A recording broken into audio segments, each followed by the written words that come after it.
on the press tour tonight. Oh man, I know you're doing these back to back, so we'll keep it tight. Respect your time. Lars, you're dialing in from near Philly, I think. That's what's up. Yes. Excellent, excellent. And Schaffer, you're holding it down in Queens. Yep. All right, gentlemen, thank you so much. So there's going to be some people who don't know you and your background. I've sort of been teasing this and everyone's like, wow, that's a thing.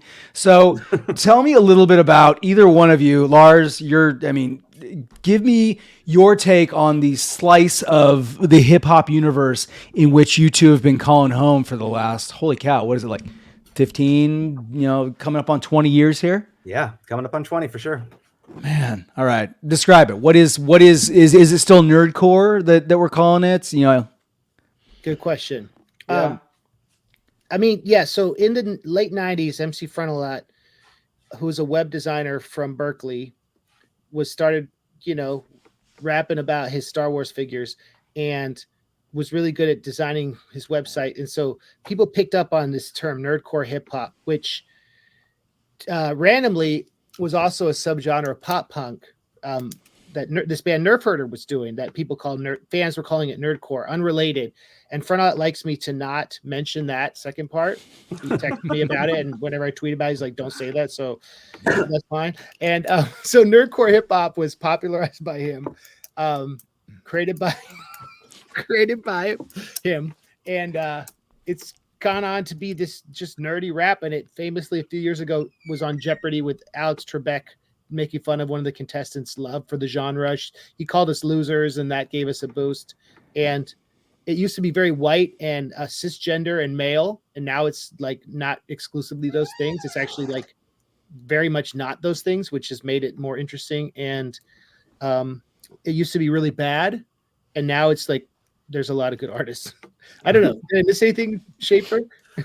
I feel like when this genre kind of found one another, like when the members of the genre found one another in online bulletin boards and message groups and stuff, it was always kind of typically characterized as reference heavy pop culture tributes via hip hop. But I feel as the years have gone on and some of the people who were maybe kind of hobbyists have stepped aside, some of the people who have been around the longest branched out and made it something much bigger. Lars writes a lot of stuff about literature. Mega Ran has just recently released a children's album. I've written a lot of songs about therapy. It's I feel like the term itself was kind of where we started, and it's just like kind of a relic of from where we, a relic to remind us of where we've come from. Yeah, I mean, anyone who wants an intro, always point to, what was that documentary that, with MC Frontalot a while back, Nerdcore Rising, that kind of detailed where it came from, what it's all about. I tuned in, maybe like 8 or 9 years ago, stumbled across MC Front at, I think it was like PAX West, walked up to him and like shook his hand at the merch table. And I was like, wow, fascinating. I mean, the lyrics that you guys both include in your albums just stretch my brain. Lars, I love. I have a friend who's an English teacher in Minnesota, and I pointed her to your Flow Like Poe, where it's like looking at and unpacking. Just you look at what hip hop is in this nature of lyrical poetry to music, and it's got deep roots in humanity and culture. It's fun to see your evolution. Yeah. Schaffer, I think I was reading in prep for this, I was reading an article where you commented that if you'd known where you were now, going back and talking to yourself 20 years ago when it first started out, you may have steered yourself in a slightly different direction, knowing that it was going to have a little bit of a longer shelf life, I guess. Yeah, perhaps I would have. I think mostly if I could go back 20 years ago, I would just sit my young self down and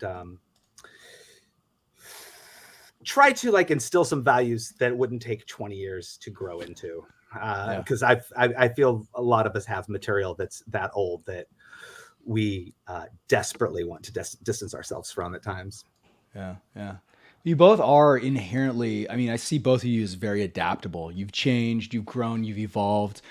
So tell me a little bit about, I hear there's this upcoming album that is something, I saw something about a dark take on Disney, which is fascinating. Like, Lars, I see you as like a little bit more of the lighter side of things, and Schaffer, sorry, stereotypically, you have traditionally played in the more darker realms. So is this some yin and yang mashup? Like, whose brain, is this a true 50-50, or like whose brain did this honestly come more out of? Because in full transparency, Schaffer, I see this more originating from the bowels of your cerebellum. But that's actually not true. This was Lars's idea. This was Lars's sort of brainchild. We had done our last tour before COVID hit in early 2020. February of 2020, we did a tour together, and it ended in Florida. And we had a day off before we had to fly back home. And Lars said, "Hey, for a victory lap, let's go to Disney World." And I'd never been to a Disney park, so we went. And he was very excited to take me on the Haunted Mansion ride. And then in the first couple of months of COVID, and we were in touch quite a bit, he would say things like, "Remember how awesome the Haunted Mansion was? We should write a concept album about the Haunted Mansion." And we started plotting out a track listing for a concept album just about this ride. But as we started kind of digging into it and seeing what we had to work with, it seemed like kind of a finite amount of material to stretch into a full-length album. I mean, it did launch like a full feature-length film, so clearly there's some depth in the IP. But two films. Two films? Yeah. Oh man, yeah, that's right. Yeah. 3 if you want to count the Muppets one too. Touché. And over time, we decided to kind of expand that idea and start looking at the kind of dark, upsetting, or occult elements throughout the Disney film catalog. And the further you go back, you don't really have to go back very far. There's a lot. We didn't really have to reach to find dark, sort of supernatural Disney material. It's all over the place. And I felt like it was kind of the perfect pairing for us, for the yin and yang of us. Lars is much more family friendly and like kind of optimistic. I'm much more grim and dark and more obsessed with skeletons. But bringing those two ideas right to the middle worked kind of magically.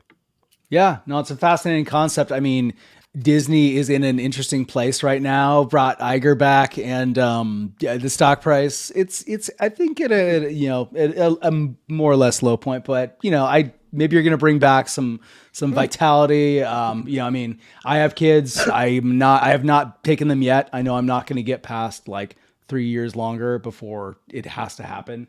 Mm-hmm. Excellent. No, so good.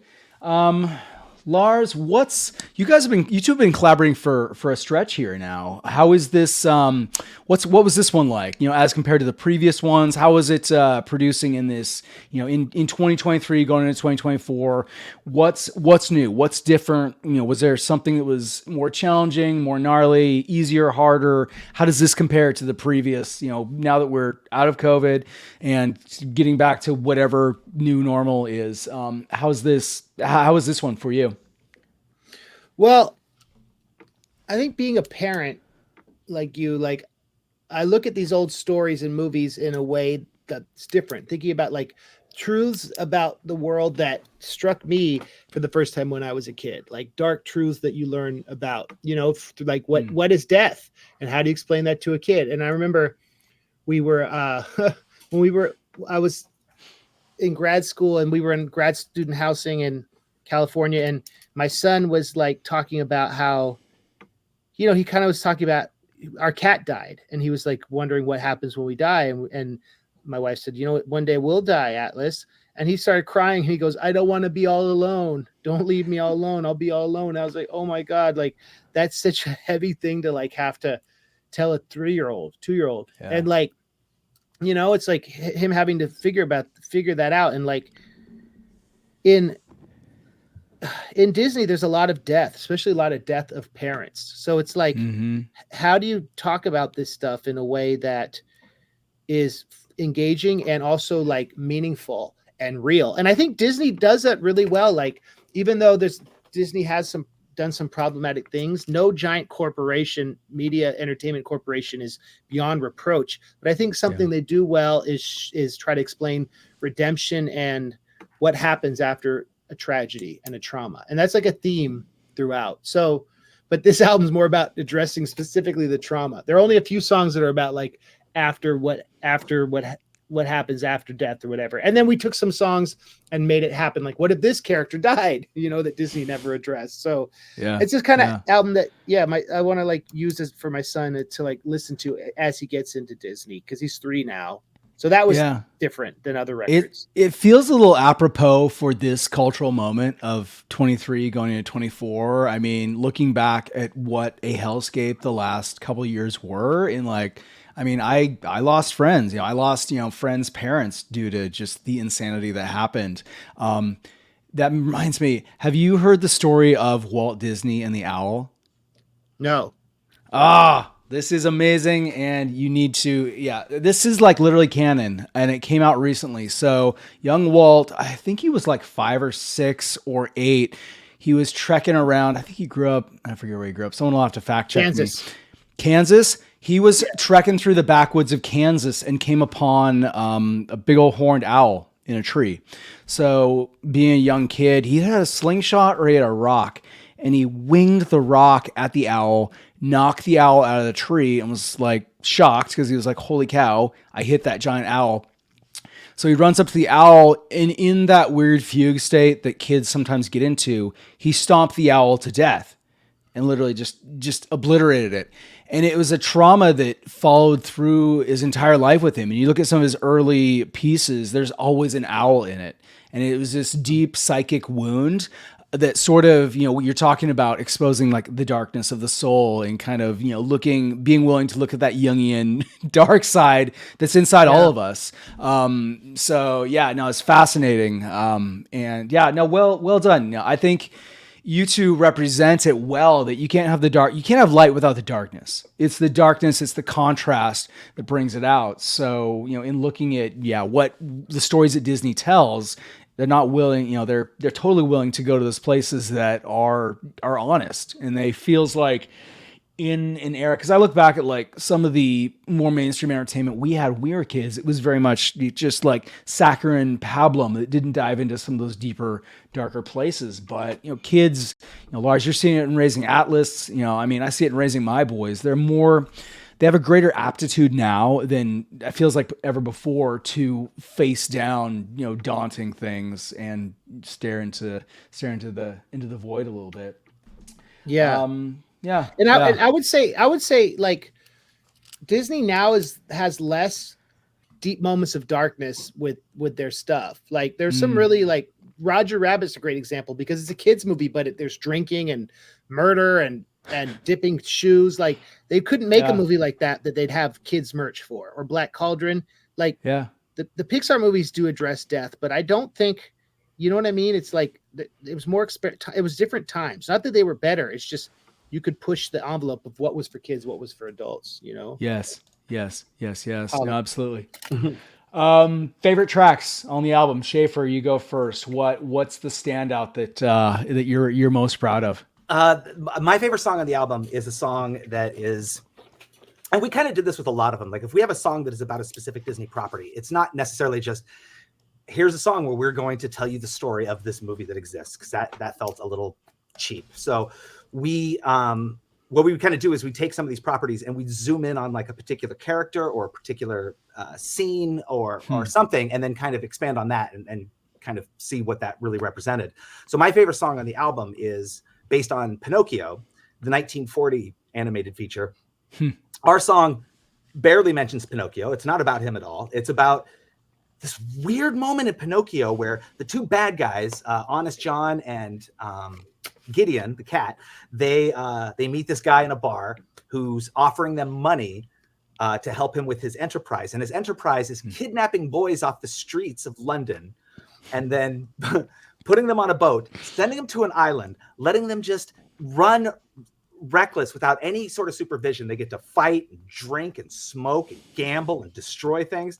And then at some point, without any explanation, these boys just like transform into donkeys, at which point the man in charge like puts them into crates and sells them off as livestock, which as a kid, it's just imagery. You're just like, oh, those boys turned into donkeys. As an adult, all you see is this really kind of horrifying allegory for child trafficking.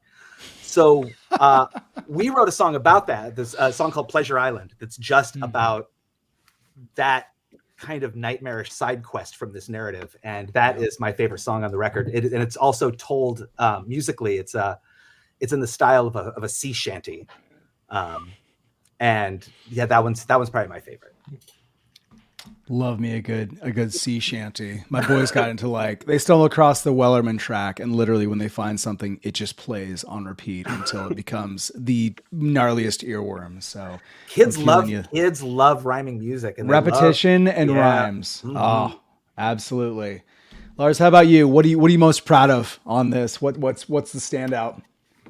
We did a song about the Black Cauldron, which is was a famous flop for Disney based on the Prydain Chronicles by Lloyd Alexander, which were like a Welsh version of Lord of the Rings kind of. And we take the movie, and then, during COVID, I read all the books. So it's like, what happens when Taran, the lead, becomes old and loses his friend? And like, what happens when you have to confront death as a way to make peace with your legacy, but also as a way to be fearless in your life. And Schaffer's character, not to give away too much away, Gurgi, dies in the Black Cauldron. So he dies again in this song, and we're burying him by the rivers of Averin. It's emotional. When I think about it, I get emotional. And he's telling him, don't worry, I've died before I came back. It's not that scary.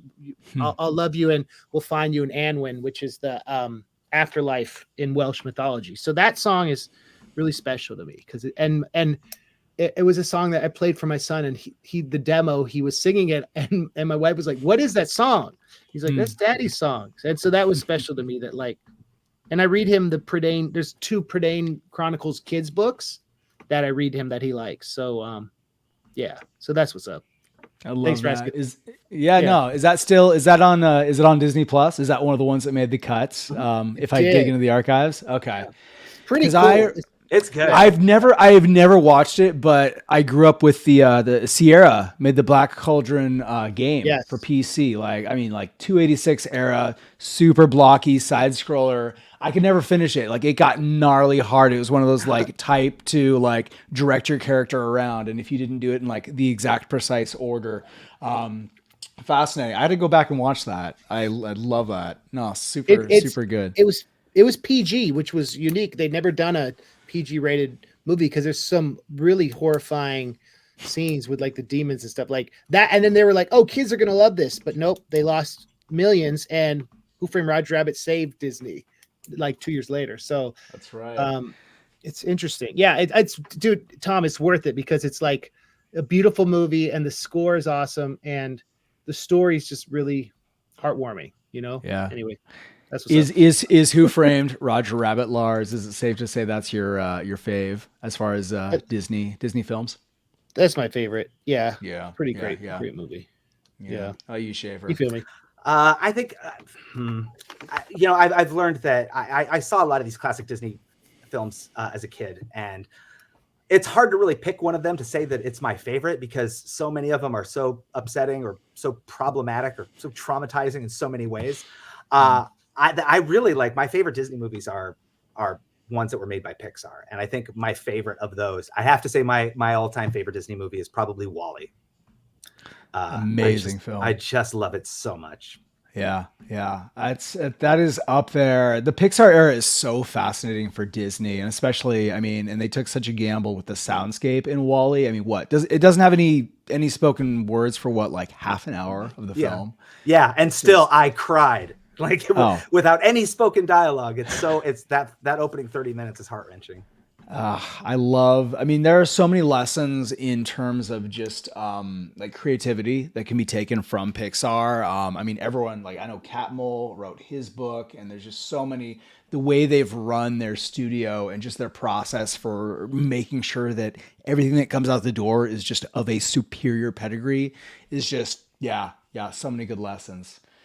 Love it. When you have a computer that's part of the visual element, it gives you more freedom with the narrative. And one of the things, just to go back to Black Cauldron, when they finished it, studio head of the studio at the time was so upset about it. They tried to edit it like a movie and slash out all these parts that they'd spent tons of time on, and those later resurfaced. But like, it was hard to gerrymander it once it was animated. But if you're doing it all on the computer, it's easier to go back and just give Woody a different color hat. So like, you can craft the narrative in a way that you couldn't with cell animation if you need to, you know? Yeah. But at the same time, making it CG, there is that element of how do we bring the human element into it? Because, you know, I mean, there is like the low budget rate CGI cartoons that are just, they come across as soulless because they don't have the just human spark in them. And that was something that Pixar always did, even in the early days. You know, first Toy Story was like very elementary in terms of what they were able to do, but they pushed the bounds and were able to, like, even from like film one, weave in humanity, weave in just emotion. I mean, that was the biggest surprise, because it'd be so easy just to have it be blocks. It was very like, it was computer animated features like in their infancy, but it didn't really matter because the screenplay is as good as anything it could hold up today. And I feel like that does a lot of the heavy lifting. Yeah. No, it's fascinating. I mean, it's a fascinating hook to hang, just a concept album on. So, January 12th it drops. Is that I think so. Okay. We're still wrapping it up. Yeah. Any other, any plans to tour or, tour this one, or is it just, where are people going to find it? We'll probably do an East Coast spring tour. It's going to be on all the platforms. We have one video out that's like a lyric video for the Haunted Mansion song. And, it's just good. We're doing vinyl too. And we appreciate that Tom had us on Epigraph to talk about it. Gotta do vinyl. Oh, yeah. I don't often do actually I never do a Kickstarter, but when MC Frontalot dropped his D20 a couple years ago, I should have brought it down. I sprung for his vinyl, and it's fascinating, guys. Well, I hope this exposes you to people who would never otherwise stumble upon nerdcore, lit hop, post-punk, laptop rap, all the labels. It is truly a genre in which there is something for everyone. I mean, whatever your flavor of, just as long as you're in the big welcoming universe of hip hop and just lyricism and humor and creativity. It's a deep well to dive into. And you guys deserve all the success you get. I know you've been, this is a boulder you've been pushing up the Sisyphean hill for a long time. So well done. So much. Well Thank done you. I for really just appreciate sticking with it. Tom, what's your favorite Frontalot song? Oh man, that is a good one. There's just so many classics. Goth Girls is beautiful. Man, he's just, what was that? Yeah, I don't know. They're all good, man. The guy is a Stoop Sale. Yeah, it's a good one. I don't know. I can't. I think, and he's yeah. I think both the records he put out in the past decade are awesome. Yeah, he's just a great artist. He's the OG for a reason, and like I said, anyone who wants to get we primer, love Frontalot. Anyone who needs a primer on Nerdcore, check out Nerdcore Rising. It's on find it on your favorite streaming service. And Schaffer, I was telling Laura. Can I recommend a primer after Tom? Sorry for interrupting. Yes, no. Do it, please. Yes, absolutely. I'm done. Do it. Yeah, give the 101. Check out Nerdcore. You are way more qualified. That's a good one. Life's a Bee and I'm Her Pimp by MC Chris is great. Schaefer's Sick Passenger and Mega Ran's Random Record are all great primers into the genre. That's all. I just wanted to plug those because those are like foundational. And I know I didn't mention any women. Lex, the Lexicon artist, is awesome too. I don't know, Schaffer, is there a record of hers you'd recommend? Because I know you worked with her a lot more than me. Alter Ego. Cool. That's a great record. And I find Mrs. Eves is super legit as well. She's amazing. Ladies. She's Yeah. Yeah. No, it's truly something for everyone. And yeah, Schaffer, I was telling Lars, if I chat with Mega Ran, I'll complete the quadfecta of the four-eyed horsemen. So your artwork on that tour was spot on. Thank you. You will have collected the 4 weirdest, oldest Pokemon. Hey man, you just seasoned, experienced. Yeah, that's what I meant. Yeah. Let's see. All right. What should we close with? Tips for we kind of talked about it a little bit, but MC, yeah, one tip for your 18-year-old self going into this crazy life, knowing what you know now. Go back. You have no more than the time void opens, and you have no more than like 30 seconds to give your 18-year-old self a lifetime advice. I would say get sober earlier. I would say trust your instincts on management sooner if it's not a good fit or if it is a good fit. And I would say lean more heavily into YouTube in 2009 than you did. That's all I have to say. Yeah, that's it. In all fairness, no one knew. I mean, really, odds were that YouTube would not even be around, but it continues to stymie everybody. Okay, don't trust the devil's drink and punch your own ticket earlier. Start your own label. No, that is well done. All right, Schaffer, we talked a little bit about it before, but you're counseling your 18-year-old weird self. I would just say, like, I know when you're 18, you feel like you've got it figured out. You feel like you're on the precipice of adulthood, but you're not. You're still a child. I would just say, like, listen, never stop learning, never stop growing, because the most interesting people you'll know as an adult are the ones who never stop learning and never stop growing. The more you know. Love it. Guys, thank you so much for popping in. All good things with this new album drop. Ping me when it goes live if it's January-ish, and I'll give it all to shout outs. But all good things. This was struck a life box bucket list for me. So well done. Wait, God, Tom, you're the only one what I who can make drew? it happen. During a talk. Just all the people and frogs. And then when Schaefer's talking about Dumbo, I drew an elephant. So anyway. We're going to auction that off a little bit later. Yeah. All right, gentlemen. All right, thanks, Tom. Thank you so much, job. Tom. Thanks for having us. Cheers. Absolutely. Peace. Bye.